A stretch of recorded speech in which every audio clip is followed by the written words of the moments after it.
If you're the kind of person that can tell a car based off its tail panel, you've come to the right place. Welcome to B-Car's Garage. So I guess at this point I'm essentially doing I'm going to call it mini-series on all the cars I have and how I come upon them. And today that vehicle is a 64 Ford F100 step-side. We've had it for a couple of years now. It is, of course, complete with all the latest in farming technology. The old 5-gallon slip tank here, just in case you gotta fill up some equipment out in the field. A powerful, I believe single barrel, 292 cubic inch Y-block engine. This is the last year of the Y-block in these trucks. Well, period, for that matter. Custom upholstery. And the famous Ford multi-gauge. It's got everything on there. Fuel, temp, oil, speedo, obviously. And how I came to get this thing in my possession. So basically I was looking at a couple of 55 four-door Chevys out in a field. This gentleman in particular had probably 300 or 400 cars on the yard. A lot of it is, trucks and a pretty good mix of early 50s stuff. But almost everything has been stripped down to nothing. Or there's nothing really left of it. And I mean that in the sense that it's rusted away till there's no point in fixing it. It's way far gone. As much as I hate saying bring it to the shredder, probably where a lot of those should have ended up. Now I did swap into this 292 into this thing a couple of years ago. I picked up a 64 long box 3/4 ton, very close to me.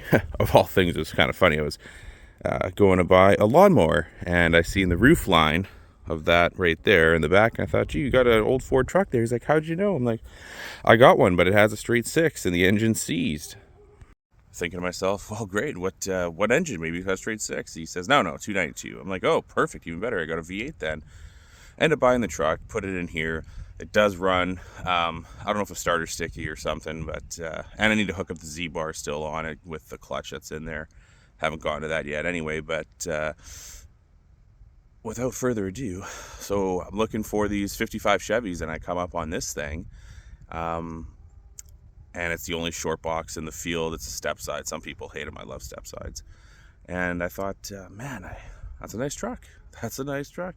The Chevys I came to look at, just not in the condition I was really hoping for. So clearly that didn't work out. And I looked at a bunch of other stuff and ended up kind of striking a deal on this. So I paid $700 for this thing, and I was happy to pay that. It's in very reasonable condition. There's some rust on it, but nothing too crazy. It's very drivable the way it is, in my opinion. Like I've had the battery in it and stuff, and basically everything works. It does need turn signals in the back because they're broken, but that's literally a trailer light in the truck like this, so who cares? Minor fix. It does need a set of tires, but hey, they sell those every day, right? So no big deal. This little piece here, the step needs to get welded back up. Someone had flux corded together and did an absolutely atrocious job. I remember the first time I tried welding, though, it didn't work out so well either. But it's not bad. Really not that bad. So I bought it just on a whim, essentially. The door's beautiful here. The rocker's good. The fender here is pretty good. Couldn't say no for $700. So hopefully we get some videos of this later on this year. Running, driving, probably going to the dump because that's essentially what I bought it for. And I'd say if you're looking to get into some kind of a classic vehicle, I would say a 1960 to 72 Ford Chevy is going to be one of the cheapest spots you can get in. And it really does have that classic look. It's got the lines, it's got everything.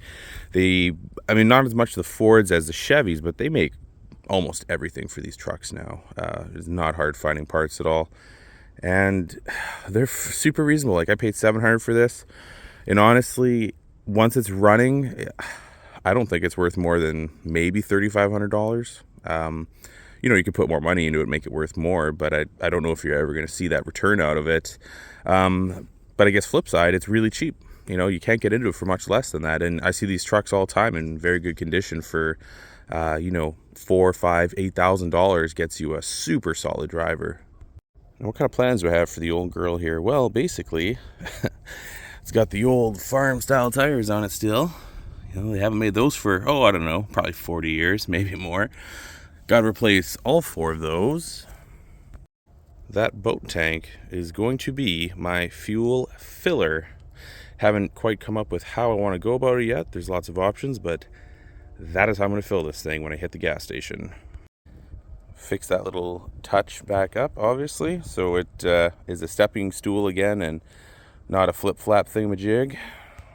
And then a set of brakes all the way around, because I don't know about the shoes in that are probably fine, but all the brakes on these trucks, like, they're $20-$30 for what it's worth. You know, it's a safety thing, right? A couple $100, and this thing will have brand new brakes all the way around, and I feel like that's just a no-brainer for what it's worth. And then it needs an exhaust, because right now it is straight piped off the manifold from swapping that motor in. Probably just going to put something pretty quiet, nothing too exotic. Maybe a classic Flowmaster or something, just so at least I can, you know, people know it's a V8 coming down the road. Then it's just going to blend in with all the other trucks that sound like they make 500 horsepower, but they actually make 150. And then last but not least, the patina. I am leaving this exactly God intended it to be, just like that. So this felt kind of like a lightning round with a little explanation here how this truck came to be. I don't plan on making crazy long videos about it, but more to come, because there's about 10 or 12 other cars I haven't gone over yet. We're going to slowly get there one by one. So, you know, the thing, like, comment, subscribe, all that good stuff, you know, helps me keep wanting to do these. You know, if people like what they're seeing, I'll keep doing them. If I'm terrible, please tell me and I'll stop immediately. Until next time.